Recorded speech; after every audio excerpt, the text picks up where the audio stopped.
trap sound like something that's good, or do it sound like something that'll get you jammed up? Who came up with that name? Right. Well, think about it. Anytime you go to the hood and you see a drug house or anything like that, they call it a trap, right? Right, the trap house. Why is it called a trap house? It's nothing but a trap, because every time our people get into that, guess what? People get killed behind that. People lose their family behind that. People get strung out on drugs behind that. Fathers and mothers are taken out of the household behind that. It's a trap for our people to be in that type of stuff. You see what I'm saying? And the words are very powerful. You see what I'm saying? So when you wear those words on your shirt, that means that represents you. That represents what you're about. You see what I'm saying? The brother asked you earlier, he said, if you died today, what would people know you about? If I only seen you and I didn't speak to you, and I was like, oh, okay, I seen that brother earlier, I can say he was born in trap. See what I'm saying? That's all I knew about you because of what you represent yourself as. See that? And that's what they teach us to represent ourselves as. The Lord didn't teach us to represent ourselves as trap stars and gangbangers and thugs, right? And take each other out on the street. The Lord didn't do that. The Lord raised you up to be a king and a prince on the earth. You haven't been taught that, but you're going to learn that today. That's right. Because the scriptures say that you're a king and a prince. And they're not going to tell you that in the Christian church. So the brothers who come out here and teach our people, you don't see us all the time. But when you see us, hey, you got to show them respect. Because guess what? We put our life on the line to come out here and teach you, man. You know, this job that we do, this is a dangerous job, man. Right? You have the police watching. The government is watching. Hell, our own people want to kill us, man. But we're going to come out here and change our people's mind. That's right. Right? Give me that real quick. The book of 1 Corinthians, chapter 15, and verse 33. Give me that Ezekiel 3 and verse 17, King. Right, read. The book of 1 Corinthians, chapter 15, and verse 33. Be not deceived. Evil communications corrupt good manners. See that, King? It say evil communication and corrupt good manners. Because think about it. What if you say, hey, I want to change my life. I want to do good, right? But the people you around, they trying to bring you back into that mischief, right? That you want to get out of. Or trying to bring you back into that evil that you want to flee away from. So evil communication is going to corrupt your good manners. Even your shirt, that's evil communication. Another young boy growing up who just learned how to read, he might read your shirt and say, born a trap. Now he got his mind thinking, what am I really on this earth for? What am I supposed to be doing? Maybe I'm born a trap, right? Next thing you know, he's looking at all the young rappers now, learning from them, and that's his father figure, right? And I'm looking at your shirt, and I ain't trying to get on you, but you got to hear. When the last time you see the little young white boy on somebody's shirt with a ski man, like he out to do something that's evil? You know, they selling these shirts. They won't sell no shirt of a white boy with this damn ski mask on his face, trying to go out and look like he's stacking dope money to go do harm to some people. That's what we have to realize. And we'll wear it proudly. You have to be smarter than your enemy. Because ain't no black man made that shirt. If Edomites put that shirt out there to be sold. And what I mean when I say Edomite is a white man. They put that shirt out there to be sold to you. They're not selling no shirts to them, no shirts like that to their own people. The book of Deuteronomy, chapter 28, and verse 37. And thou shalt become an astonishment, a proverb, and a byword among all nations, whether the Lord shall lead thee. Right. So we have become a proverb and a byword, man. We're an astonishment out to all these nations. You know what an astonishment is, bro? Astonishment is like when somebody looking at you and say, wow, they trying to figure out how the hell did this, you look at this in our communities, they looking at like, how the hell did these people get like this? How the hell they kill each other every day? Every weekend you see three more bodies being found, right? It's an astonishment because all the other nations, they don't do that to each other. You don't see the Asian man taking each other out. When have you ever seen an Arab go shoot up another Arab store? You know? Right. When have you seen a Chinese man go shoot up his own people? You're not seeing that. You're seeing our own people do that thing, man. Right? But we have become an astonishment and a byword. A byword is something out your God-given name. See what I'm saying? Like when they call you a nigga, you think God called you that? He didn't call you that. You won't see You see the word nigga in the Bible one time, right? And that word means black, but God did not call you that, right? The other nations call you that thing, you know? So we had to call ourselves, that's why I said a name is powerful. So we had to call ourselves the children of Israel. The word Israel means a prince that has power with God, right? And the word nigga don't mean nothing. It doesn't have any positiveness to it, right? Read. This is the book of Isaiah, chapter 3, and verse 1. Give me that Ezekiel real quick, right? 3 and verse 17. Because let me ask you this, King. Do you know what your job is in your community, bro? You know what your job is? Is it just to hoop? Just to play football? That ain't it, man. You know? Although those things are fun to do, and I'm not knocking that, right? It's fun to do, but you got a bigger responsibility because you're a man, first of all.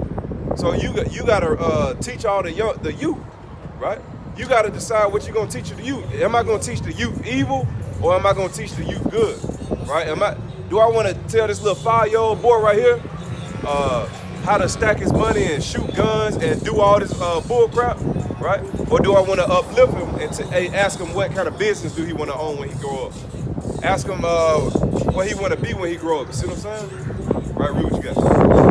Ezekiel chapter 3 and verse 17. Son of man, have I made thee a watchman unto the house of Israel? So the Lord said he made you a watchman unto the house of Israel.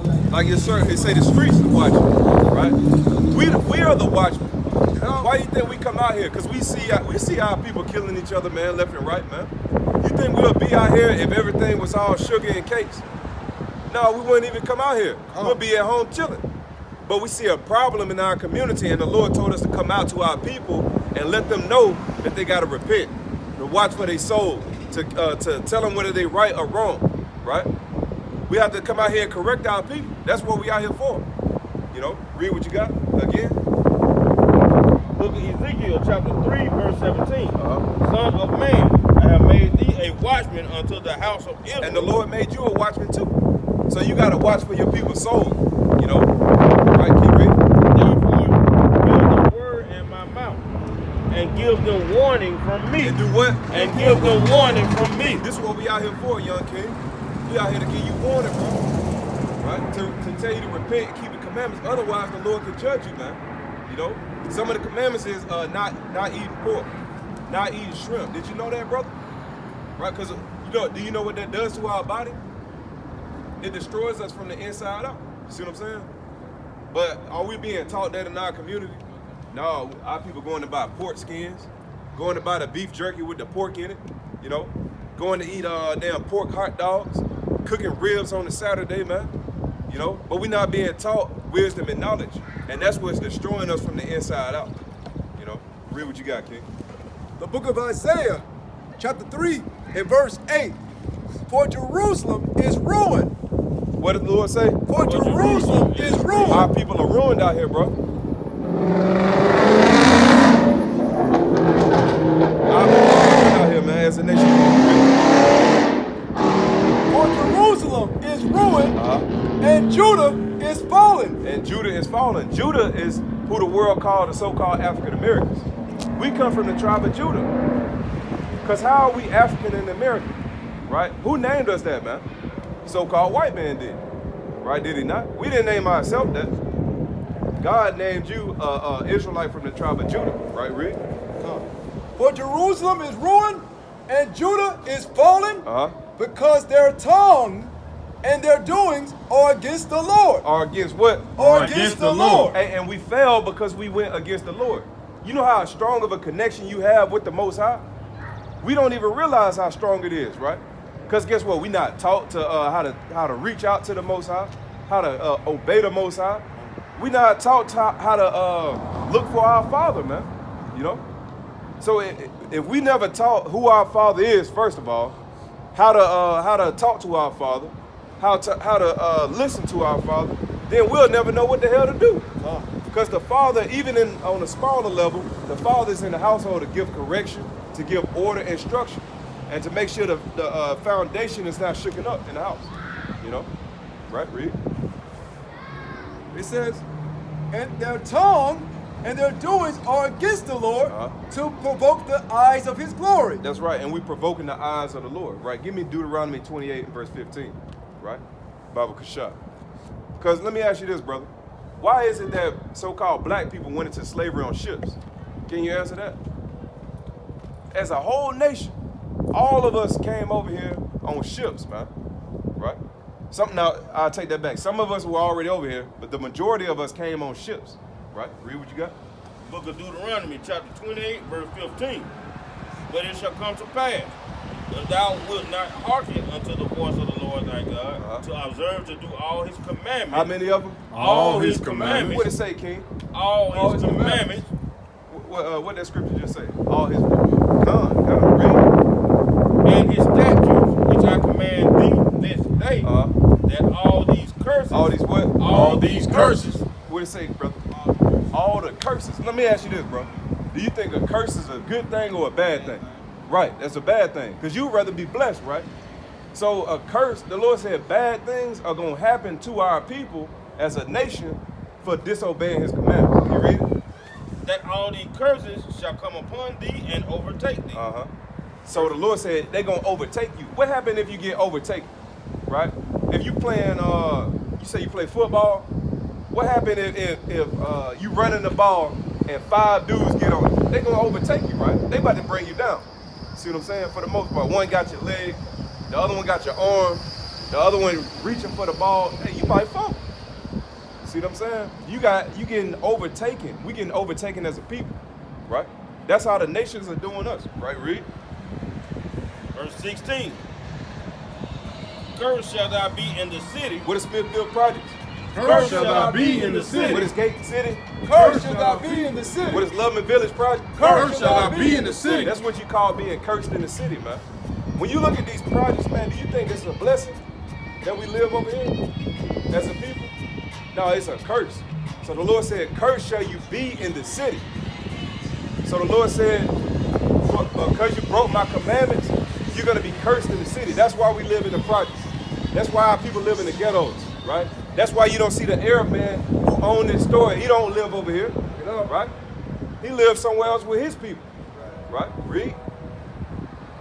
And cursed shall thou be in the field. And cursed shall you be in the field. So even in the field, when our grandmothers had to pick cotton, shalom, King, when they had to pick cotton and sugar cane, right?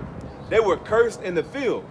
You think about that, all from sun up to sundown, our people out there working, and they didn't get paid not one time for it. Brother, wouldn't y'all be mad if they didn't give y'all a paycheck at work, right?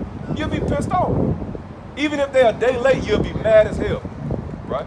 But imagine being centuries late on a payment, right? Imagine being decades late on a payment, right? So that's how mad we should be right now, because we didn't get paid for that thing, right? The book of Leviticus, chapter 19, and verse 13. Thou shalt not defraud thy neighbor, neither rob him.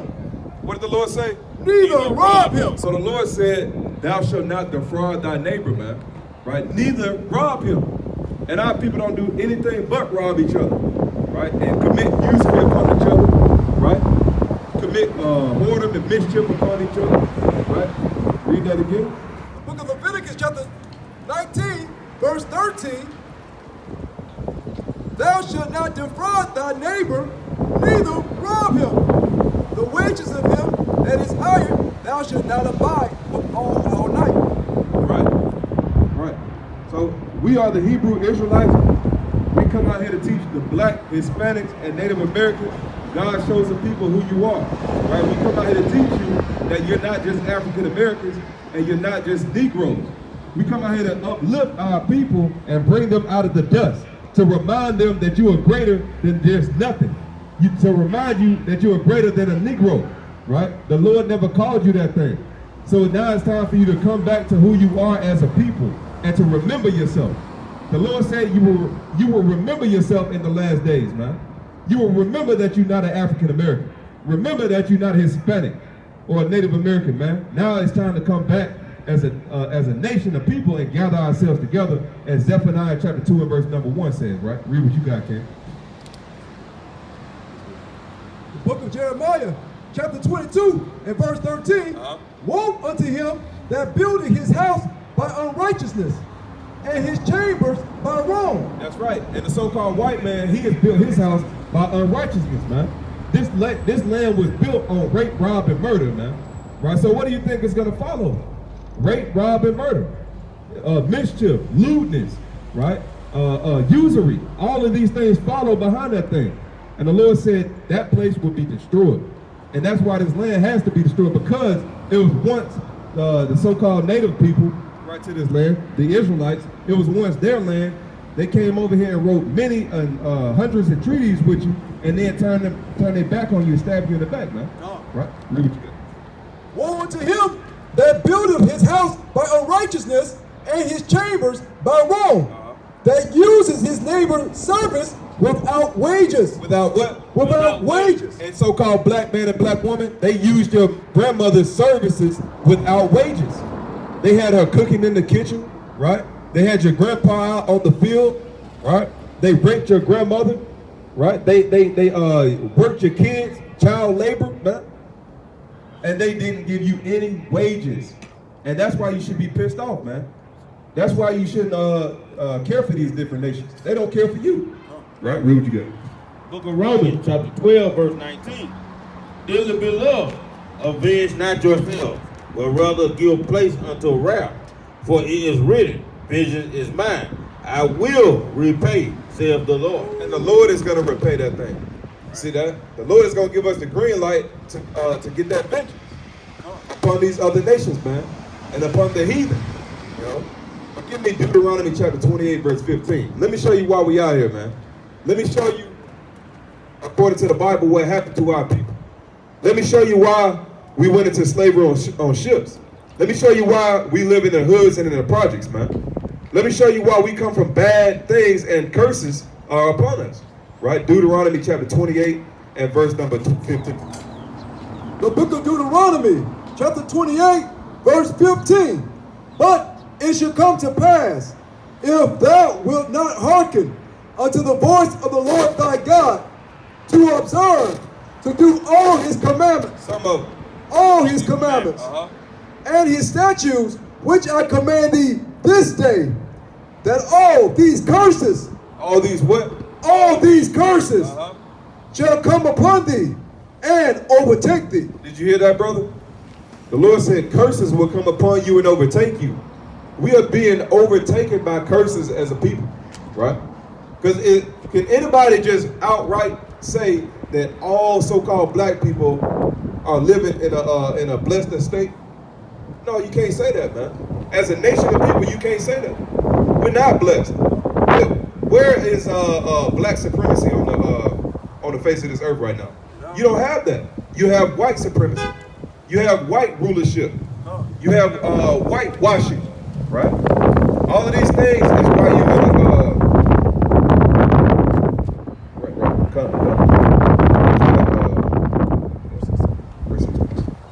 Cursed shall thou be in the city, and cursed shall thou be in the field. So the Lord said you would be cursed in the city and you would be cursed in the field, right?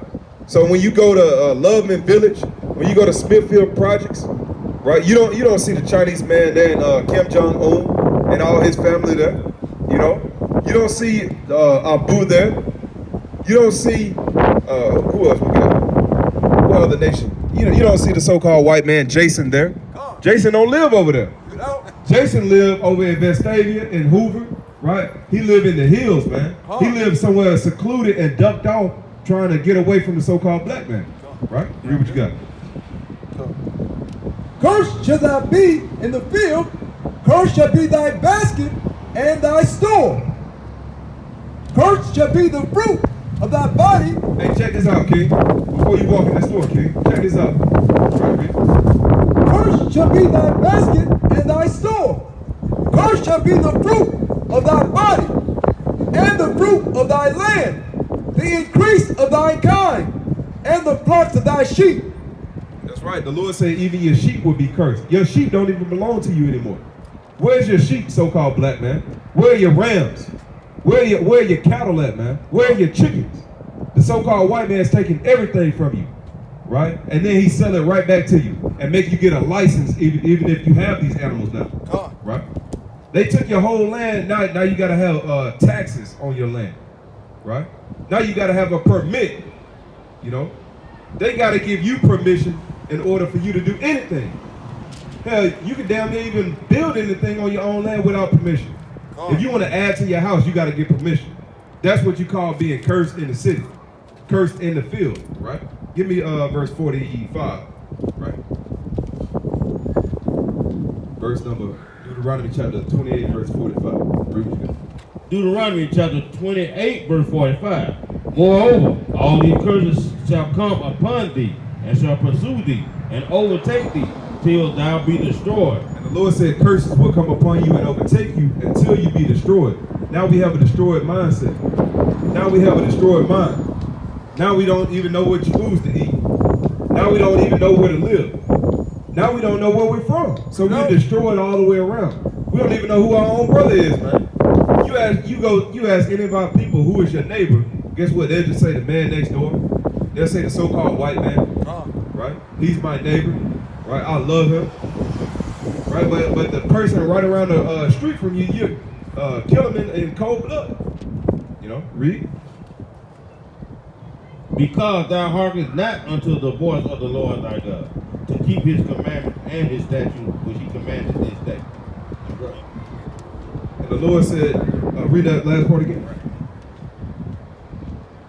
Hey, young brother in the black. Hey, come over here and hit a word real quick. Because thou hearkenest not unto the voice of the Lord thy God, to keep his commandments and his statutes, which he commanded thee. That's right. And we're in this position because we didn't keep the Lord's commandments, right? So you black, Hispanics, and Native Americans, you got to keep God's commandments. You got to come back to who you are as a people. You're not Negroes. You're not blacks. You're not Spanish, right? You are the Israelites according to the Bible. You are God's chosen people, right? You must leave off from filthy fornication, right? Leave off from mischief. Leave off from idolatry. Leave off from serving the so-called white man. And leave off from serving white Jesus, man. Right? So with that, I say, Kwon Yashalom. I say, all praise to Yahweh Ba'Shem Yahushua. Kwon Yashalom. Kwon Yashalom. Shalom.